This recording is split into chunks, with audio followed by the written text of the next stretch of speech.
Peace, Israel. Today's lesson is entitled, Who is Emmanuel?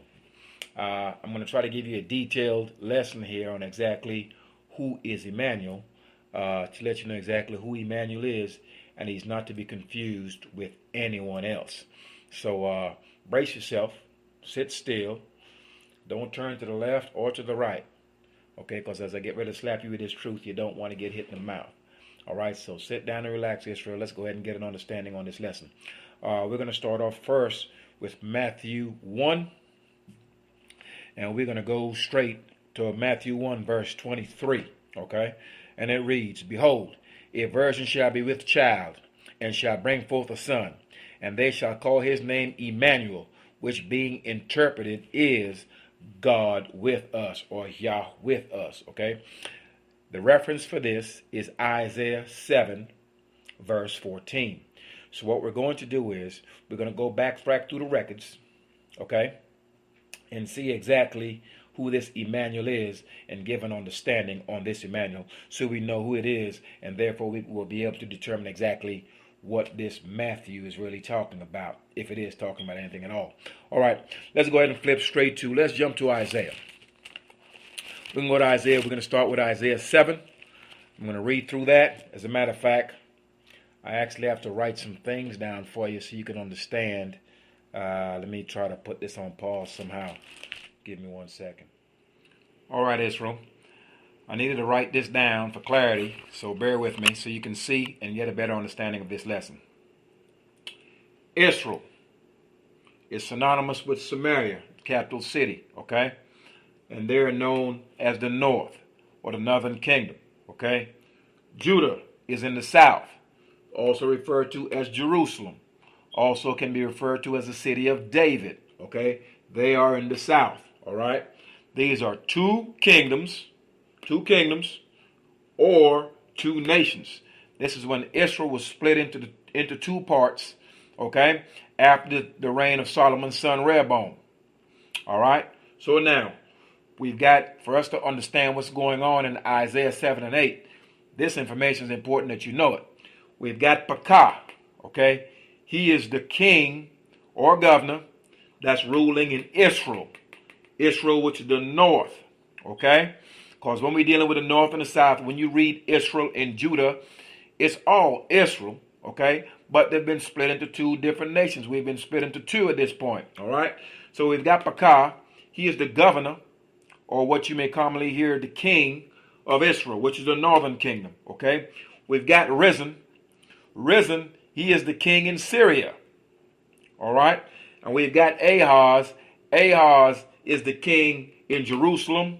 He is the king, which is the same as Judah, or he's the king in the city of David. All the same thing, okay? So we've got north and south of the same nation, which is Israel, who are going against each other. And we've got Syria here. Syria is going to pair up with the north, okay? Or a matter of fact, let's do it the other way. Israel is going to make alliance with Syria to go against his brother who is in the southern kingdom, okay? Because remember, Pekah and Ahaz, they're brothers for the simple fact that they are of the tribe of Israel. They're just split, okay?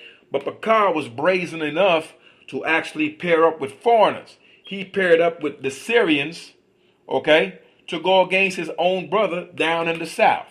All right? So this is where we're going to get an understanding and see exactly how this story takes place.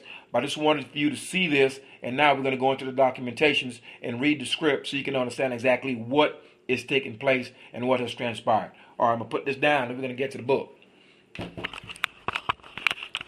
All right, here we go. So we've actually given you an explanation of exactly what's taking place there as far as with Pekah and Rezin and exactly who they were in respect to their nations. Okay? All right, now, let me go ahead and flip. I'm at Isaiah 7. And it pretty much lets you know exactly what's taking place in the start of the chapter. So here we go. We're going to start off with Isaiah 7, verse 1. And it came to pass in the days of Ahaz. Okay, so this lets you know exactly what this is going to be about. What this chapter is going to be about. It's going to be about the days of Ahaz. Okay.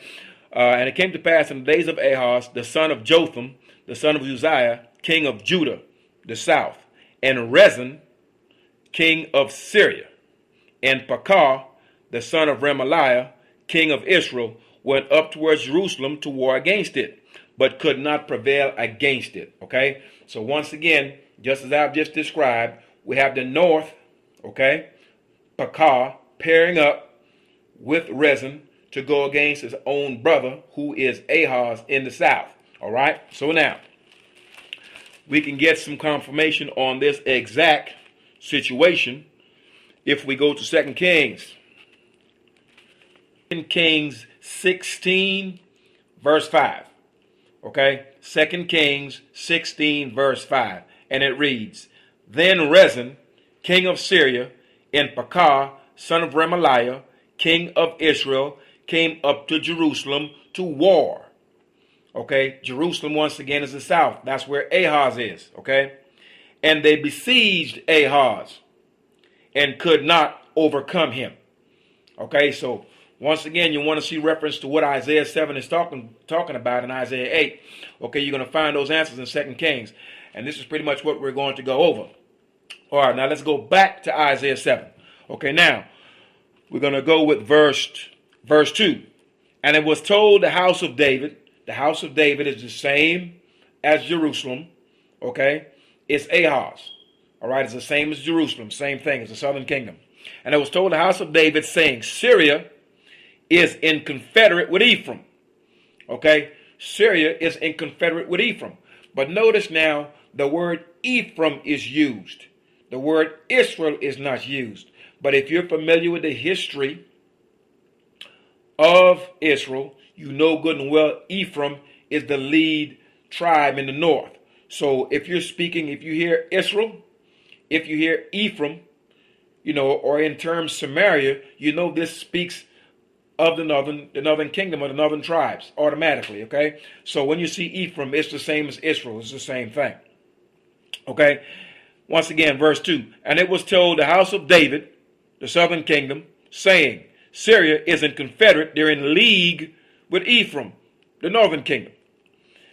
And his heart was moved, and the heart of his people, as the trees of the wood are moved with the wind. Verse 3.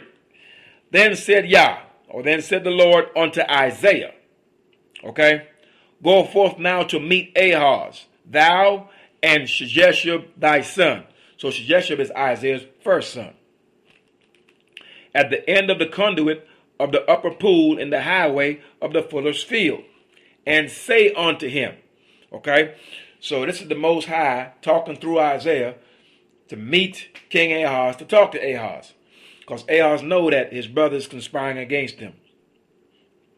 And say unto him, this is verse 4, take heed and be quiet, fear not, neither be faint-hearted, for the two tails of these smoking firebrands, for the fierce anger of Rezin with Syria and the son of Remaliah. Okay, so he's letting him know, fear not. Don't be worried about the king of Syria, and don't be worried about the king of Israel. Don't be worried about those two. I know they've got plans against you, but don't worry about them. Because Syria, Ephraim, Israel, Syria, Samaria, Syria, it's all the same thing, or Israel, Syria is the same thing, okay, the northern kingdom. Because Syria, Ephraim, and the son of Remaliah have taken evil counsel against thee, saying, let us go up against Judah and vex it. Okay, let's go up against Judah and vex it. Judah, Jerusalem, same thing. Judah, Jerusalem, house of David, same thing. Okay, we just read this in 2 Kings 16, verse 5, where they made these plans to go up against Jerusalem, go up against Judah, go up against the house of David, go up against Ahaz. All right? Let us go up against Judah and vex it, and let us make a breach therein for us, and set a king in the midst of it, even the son of Tabial. Now, verse 7. Thus saith Yah, or thus saith the Lord, it shall not stand, neither shall it come to pass. So the Most High is letting Ahaz know through Isaiah, look, your brother in the north has been in confederate, and he's trying to make secret plans against you with these Syrians. Don't worry about it, because whatever they're devising against you, I will not let it stand. Okay, this is what the Most High is trying to convey to Ahaz through Isaiah. All right, now let's pick up at verse 8. For the head of Syria is Damascus. That's Syria's capital city. It still is today.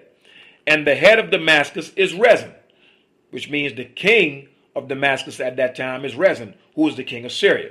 Damascus is in Syria. Okay, and within 65 years shall Ephraim be broken. Okay, 60, that's 65 years. Okay, Ephraim will be broken, that it be not a people.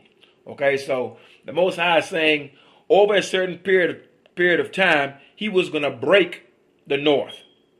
Okay, and how did he break them? He sent them into captivity, and we will read that also. So now let's go down. So he's just told in verse 8, he's letting him know that Syria is with Damascus, and within 65 years, Ephraim will be broken, that it be not a people. Okay, he's going to break the northern kingdom, or the northern part of Israel. All right, and the head of Ephraim is Samaria. Once again, Ephraim, Samaria, Israel, synonymous. It's all the same thing. The northern part of Israel. Okay, where the tribes are up in the north. Okay, and the head of Samaria is Remaliah's son. If ye will not believe, surely ye shall not be established. So he's telling him clearly, hey, look, you need to have faith in what I'm telling you, that this is going to happen. But yet, Ahaz was not yet convinced. He really didn't have any faith. So he wasn't quite sure. Anyway, verse 10. Moreover, Yah spake unto Ahaz, saying, ask thee a sign of Yah, thy strong one. Ask it either in the depth or in the height above. So the Most High told him, hey, look, I see you're shook pretty much. Go ahead and ask for a sign, and now I give you a sign to assure you that these plots that Syria and Israel have against you, that they're not going to work. Anyway, now we're going to go verse 12. But Ahaz said, I will not ask, neither will I tempt Yah. So he's saying, I'm not going to tempt you, and I'm not going to ask. All right. Now, verse 13. And he said, hear ye now, O house of David. Do you see? He's speaking, the Most High speaking to Ahaz, but he called him house of David because it's the same thing. House of David, Jerusalem, Judah, all synonymous with the southern kingdom. It's the same thing. So let's go back again, verse 13. And he said, hear ye now, O house of David, is it a small thing for you to weary men, but will ye weary my God also? Okay? Once again, this is the Most High speaking through Isaiah. Therefore, the Lord himself shall give you a sign. Okay, so since Ahaz will not ask for a sign, the Most High figured, I'll give you a sign. All right, so let's see what his sign is as we continue to read. Okay, therefore the Lord himself will give you a sign. Behold, a virgin shall conceive and bear a son, and shall call his name Emmanuel. Okay, so now at verse 7, chapter 7, verse 14, we now see exactly who this Emmanuel is. Clearly, this is a sign to King Ahaz. Are we seeing this? Okay, let's continue. Butter and honey shall he eat, that he may know to refuse the evil and choose the good. All right, so verse 16. For before the child shall know to refuse the evil and choose the good, meaning by the time this child is able to discern between what's good and what's bad, okay, what's evil and what's good, the land that thou abhorrest, the land that you hate, shall be forsaken of both her kings. All right, let's cover that. Let me go back to the list. All right. Okay, as we look here, Pekah is king of Israel. Rezin is king of Syria. Okay, so these are the two lands that Ahaz abhorreth. These are two lands that he's hating right now because they have made plans to come kill him and the rest of Judah down in the south. Okay, so these are the two lands that's going to be removed of both of their kings. Pekah got to go. Rezin got to go. Why? Because the Most High told Ahaz that he was going to remove these two kings. Okay? And the sign that he was going to remove Rezin and remove Pekah would have been this son Emmanuel. That's what this sign was, to confirm unto Ahaz that what he said is true. So Ahaz has to see Pekah go, and he has to see Rezin go during his lifetime. That way he knows that Judah or Jerusalem or the house of David was going to be okay. That the southern kingdom was going to be okay, and it would not be overran by the northern kingdom, Israel, and his buddy Rezin, Syria. All right? And we're going to go read where these two kings were indeed removed during that time frame. All right.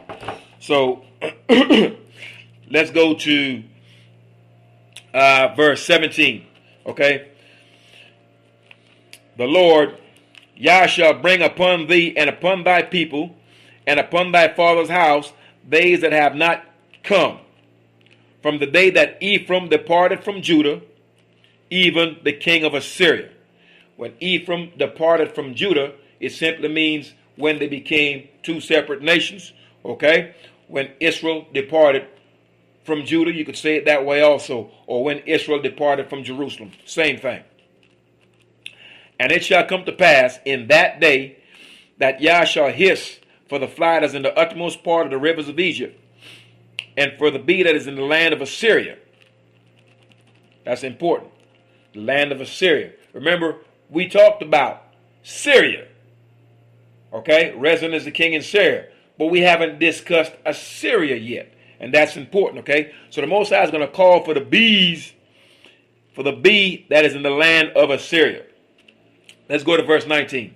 And they shall come, and shall rest all of them in the desolate valleys, and in the holes of the rocks, and upon all thorns, and upon all bushes. In that same day, in the same day shall the Lord shave with a razor that is hired, namely by them beyond the river, by the king of Assyria. Okay? The head and the hair of the feet, and it shall consume the beard. Verse 21. We're still in Isaiah 7. And it shall come to pass in that day that a man shall nourish a young cow and 2 sheep. And it shall come to pass for the abundance of milk that they shall give, he shall eat butter. For butter and honey shall every one eat that is left in the land. And it shall come to pass in that day that every place shall be where there were 1,000 vines at 1,000 silverlings, it shall eat meat for briars and thorns. With arrows and with bows shall men come thither, because all the land shall become briars and thorns. And on all hills that shall be digged with the mattock, there shall not come thither the fear of briars and thorns. But it shall be for the sending forth of oxen and for the treading of lesser cattle. Okay, so it's letting you know pretty much that something is about to happen here. Okay, and what in essence is about to happen is what Ahaz had done, and we're going to read this. Ahaz realized that Pekah and Rezin, or Israel in Syria, were going to come against him. So what he did, he took the vessels out of the house of Yah, the gold, all the gold that was in it, and he gave it as a gift to the king of Assyria. Not Syria, Assyria. And he pretty much said, look, I've got my brother in the north, and I've got Syria that has made this conspiracy against me, trying to come and kill me down here. So here's this gift of gold, and pretty much side up with me. It's pretty much Ahaz, what Ahaz did.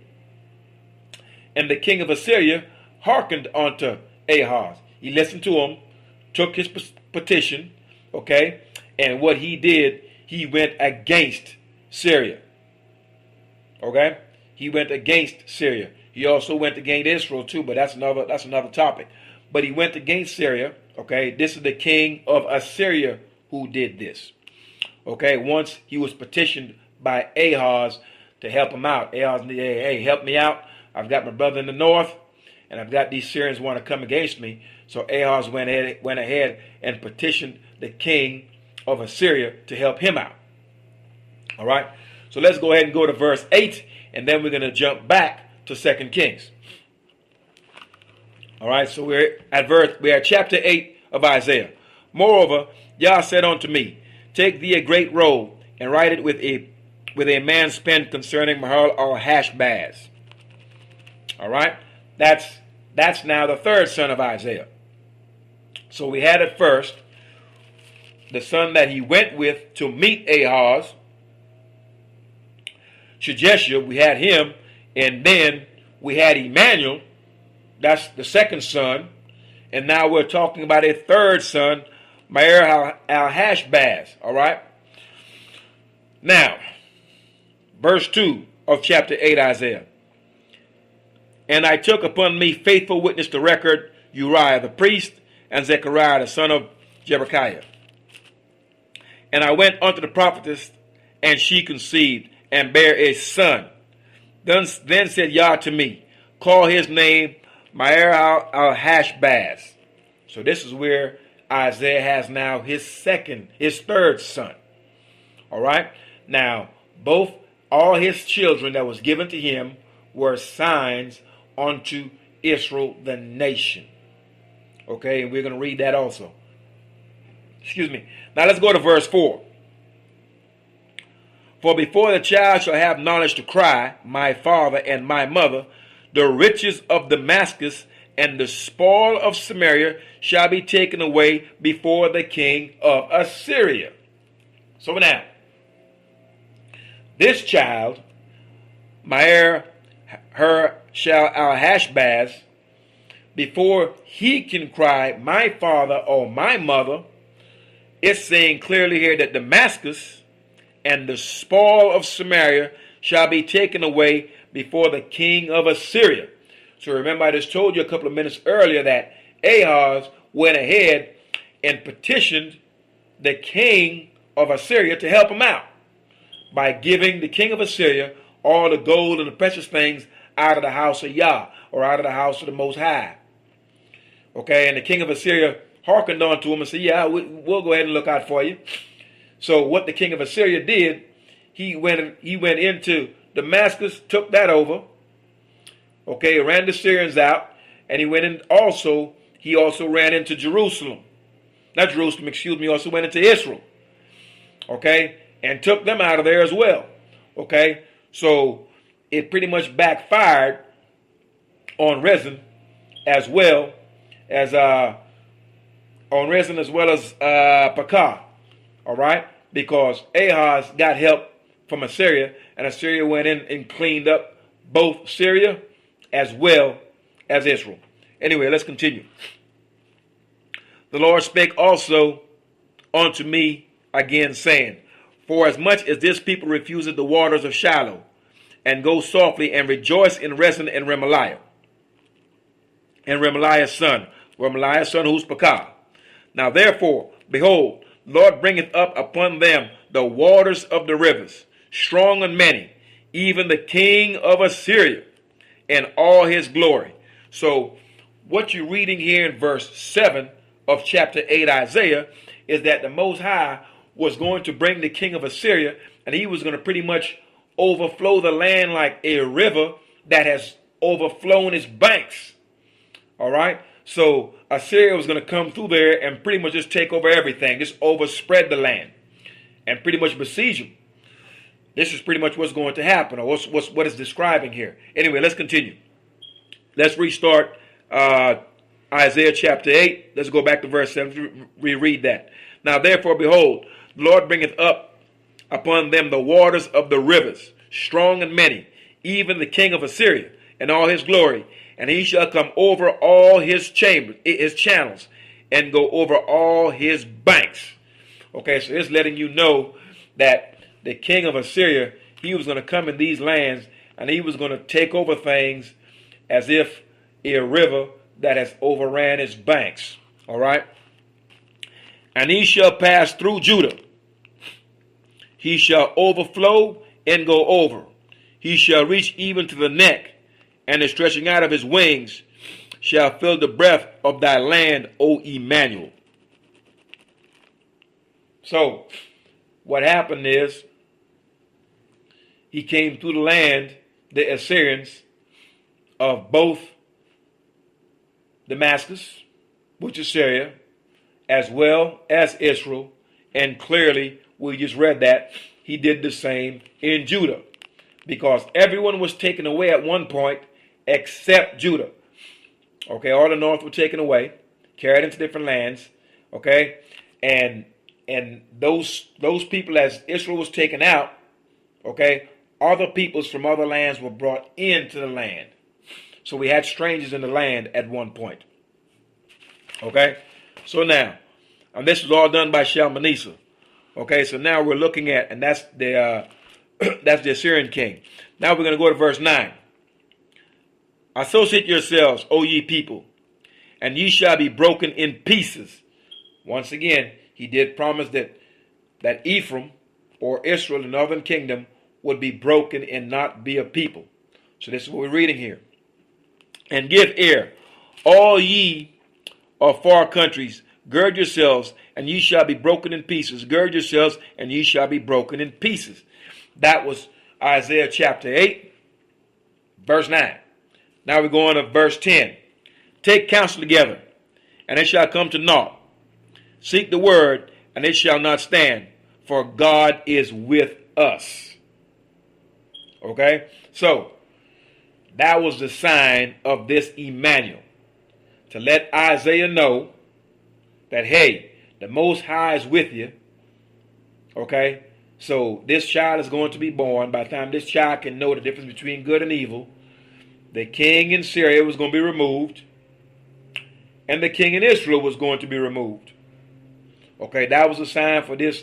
That's what Isaiah's second son Emmanuel, that was the purpose of his birth, to show Ahaz that the Most High was actually going to be true to his word. All right? So now, let's go down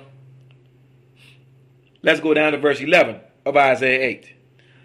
For the Lord spake thus to me with a strong hand, and instructed me that I should not walk in the ways of this people, saying, Say ye not a confederacy to all them that to whom this people shall say, a confederacy, neither fear ye their fear, nor be afraid. Sanctify Yah of hosts himself, and let him be your fear, and let him be your dread. And he shall be for a sanctuary, but for a stone of stumbling, and for a rock of offense, to both the houses of Israel, for a gin and for a snare to the inhabitants of Jerusalem. Remember, Israel, okay, north, Jerusalem, the south. Keep that in mind. All right. Number 15. And many among them shall stumble and fall, and be broken, and be snared, and be taken. Because remember, the king of Assyria came through and took them out of the land, took them into captivity in the lands of Assyria. We're going to go read that in a few minutes. We just want to go cover some of this Isaiah 8 real quick. Okay? Now we're at verse 16 of Isaiah 8. Bind up the testimony, seal the law among my disciples. Okay? And I will wait upon the Lord that hideth his face from the house of Jacob, and I will look for him.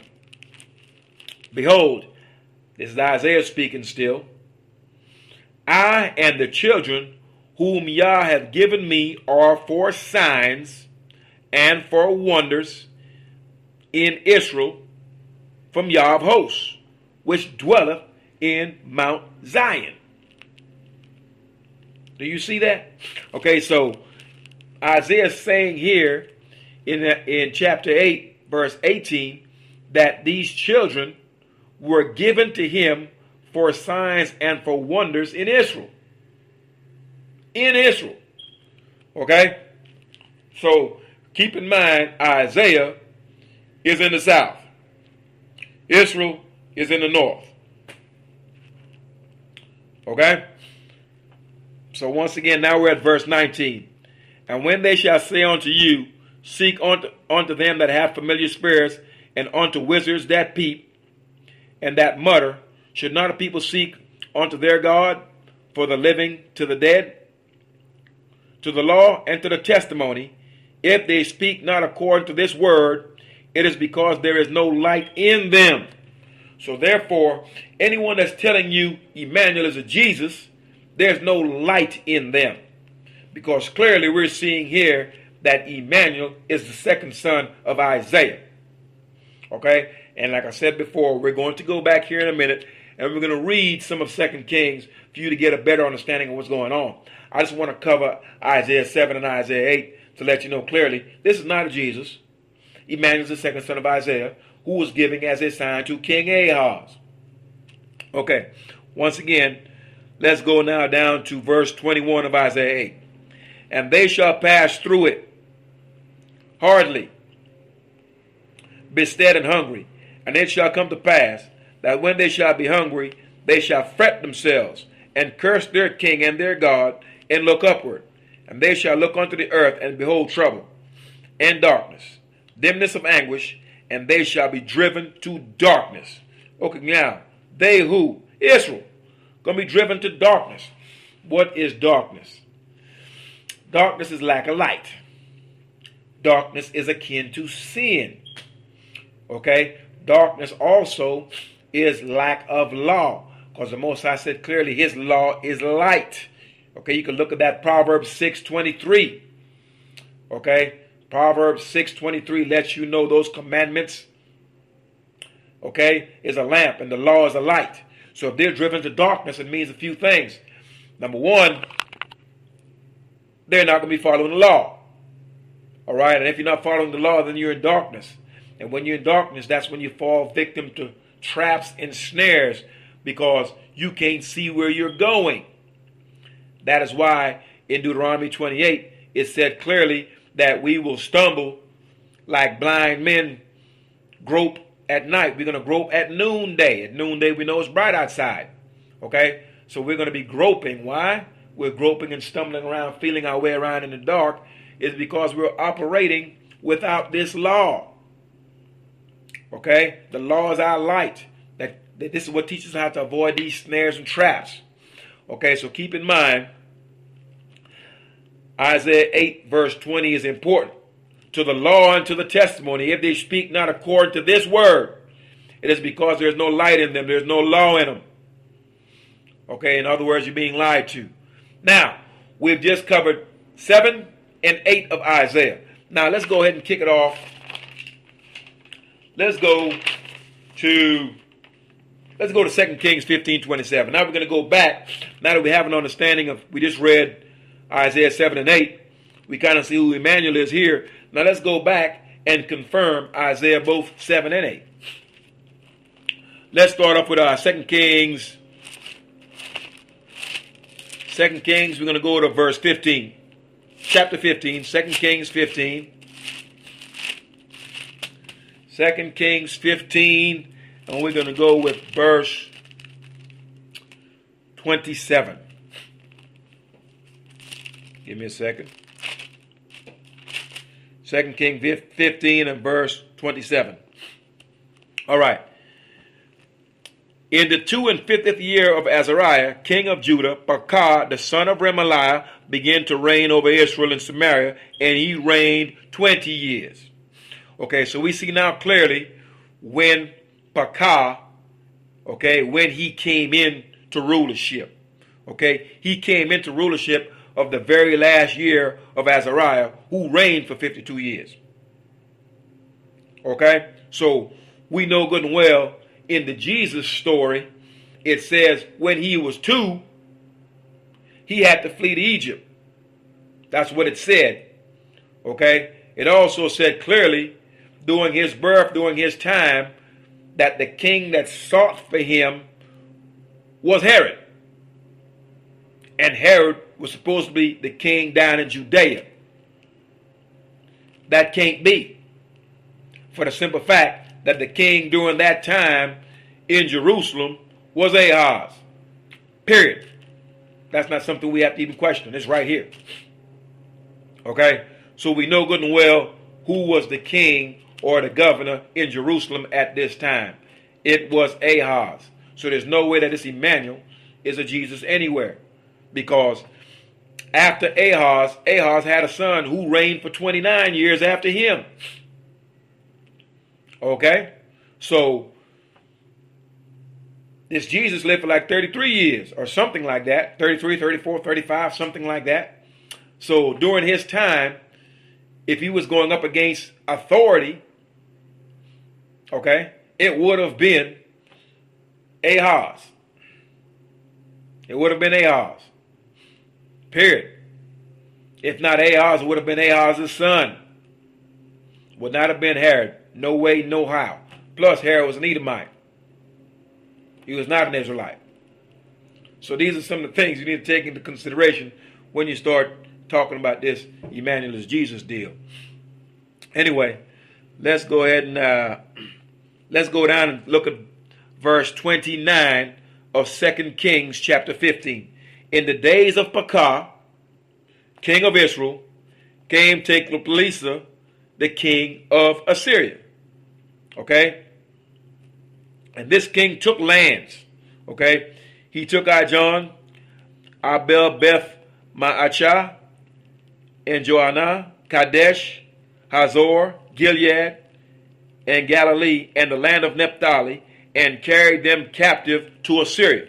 So we see here where Tiglath-Pileser, okay, the king of Assyria, came through the lands of Israel, the whole nation, okay, and started taking certain cities and took all of Naphtali captive to Assyria. Okay? And Hoshea, the son of Elah, made a conspiracy against Pekah, the son of Remaliah, and smote him. Okay? Which means, remember when we read in Isaiah 7 that both those kings would be removed before that child, Emmanuel, knew the difference between good and bad. So this is where the first one got removed. This is the killing of Pekah right here. Okay? So, once again, we're reading this in Kings 15, verse 30. And Hoshea, the son of Elah, made a conspiracy against Pekah, the son of Remaliah, and smote him, and slew him, and reigned in his stead in the 20th year of Jotham, the son of Uzziah. Okay? Uzziah is Ahaz's granddaddy. All right? Uzziah was brazen enough to run into the temple with a censer and try to light incense to the Most High. And he was made a leper, because no one is supposed to light incense to the Most High and go into the temple unless you were a priest. So he paid for that. Little side note. All right. Let's see here. Let me see what else we got pertaining to Pekah. All right, now let's jump to 2 Kings. All right, we're still in chapter 15. We're gonna go to verse 37. That way you kind of understand what's happening, because all this is covering right here is the same thing that's in Isaiah 7 and 8. All right. Now verse 37 reads, in those days, Yah began to send against Judah, the south. He began to send Rezin, the king of Syria, and Pekah, the son of Remaliah. The same thing we read in Isaiah 7. All right? And Jotham slept, and 38. And Jotham slept with his fathers and was buried with his fathers in the city of David, his father. And Ahaz, his son, reigned in his stead. So we see now, if we're looking at 2 Kings 15, verse 37, this is where the Most High began to put these two nations against Ahaz. So, okay, and then you read in verse 38 of 2 Kings chapter 15, where Ahaz begins to reign. And this is where the whole story takes off in Isaiah 7. All right, so you can reference that. You can read the whole of 2 Kings chapter 15, and it gives you a much more in-depth feel for it. I'm just putting a couple of verses so you understand clearly what's going on and how it actually took place. All right. Now, so we already read where it took place at taking captives Naphtali. We read that. Let me see what else we've got here. Checking the notes.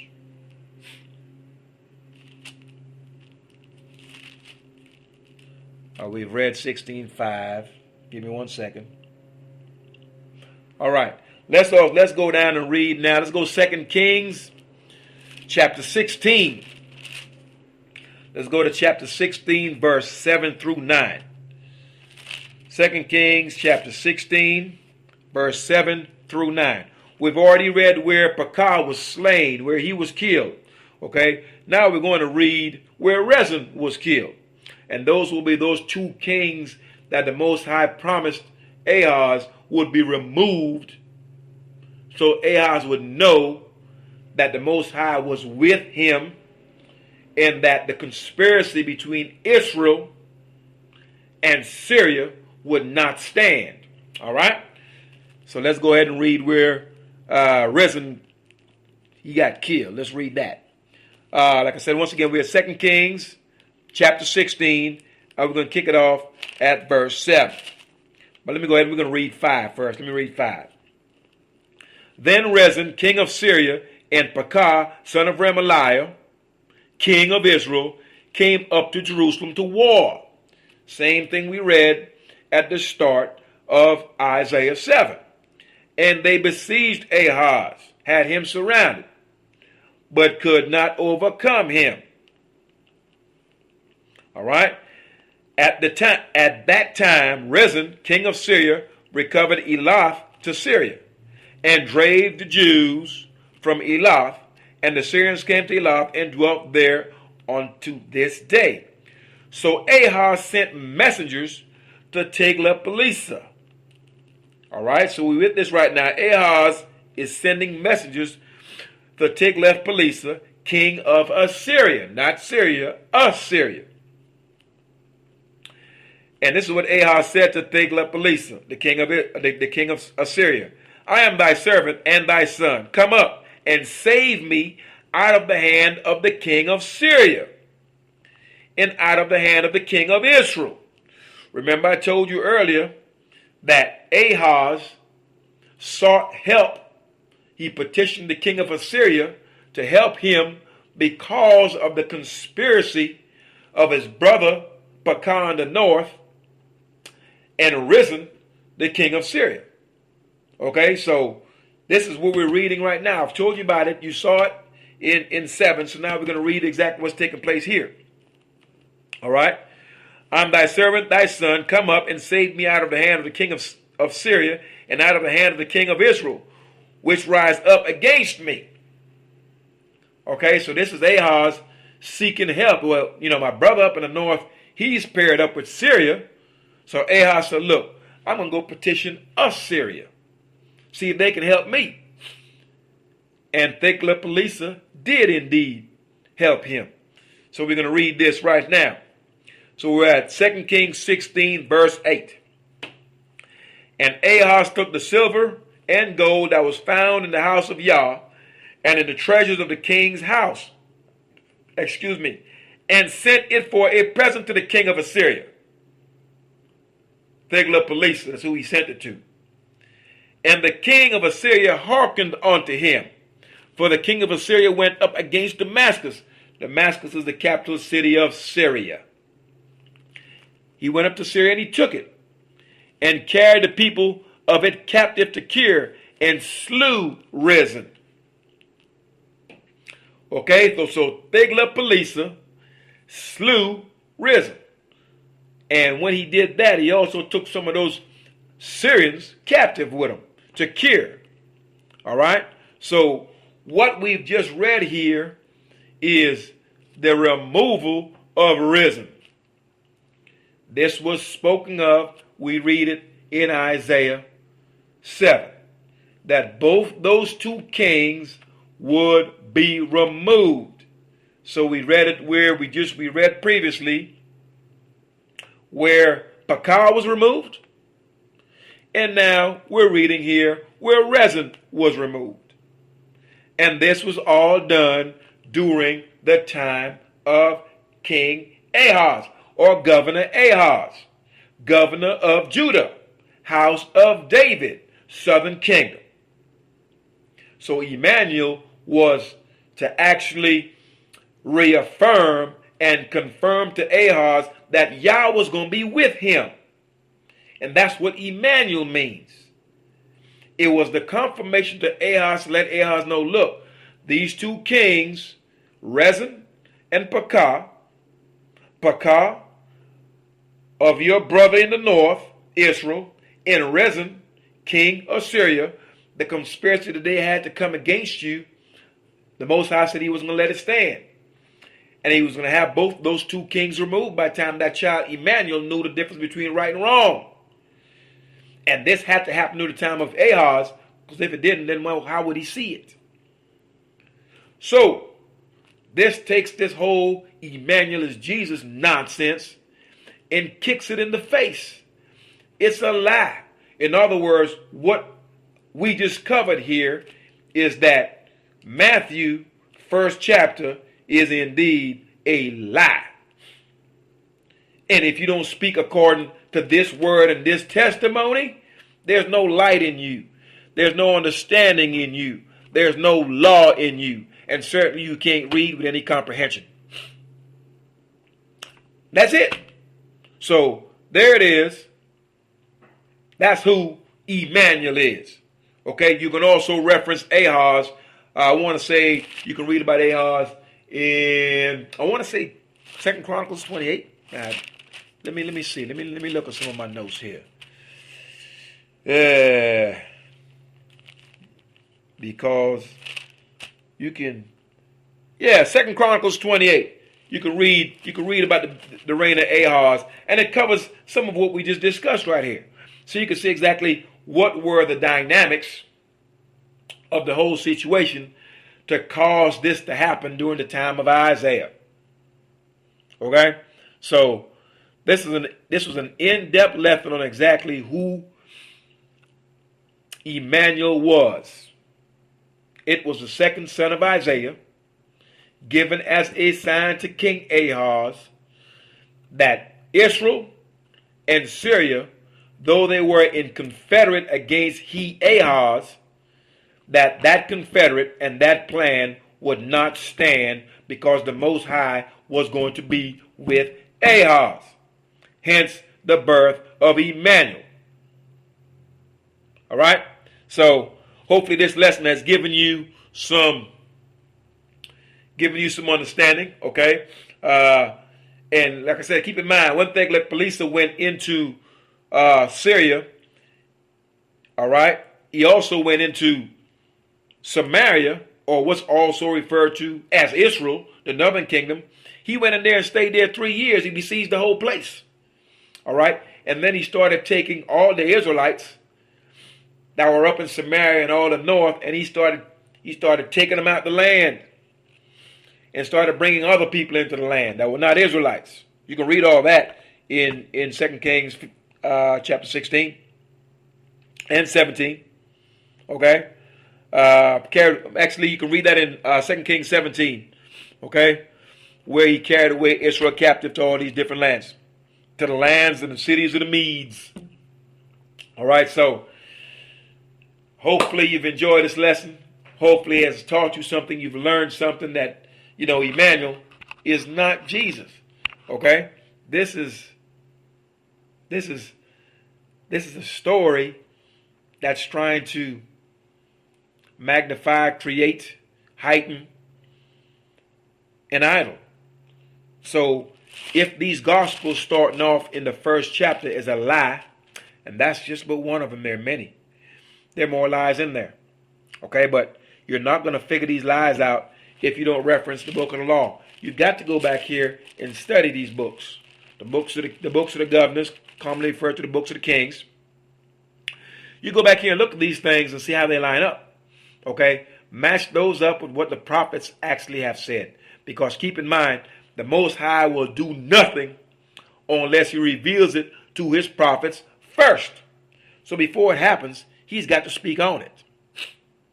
He has to speak on it. That's what he does. Okay? So, if the prophets didn't speak of it, it's not going to happen. All right? So we want to look back and see what our prophets told us. And then we're going to know exactly what to look for and what to see. Anyway, hope you enjoyed the lesson. Peace, Israel, and Yah bless.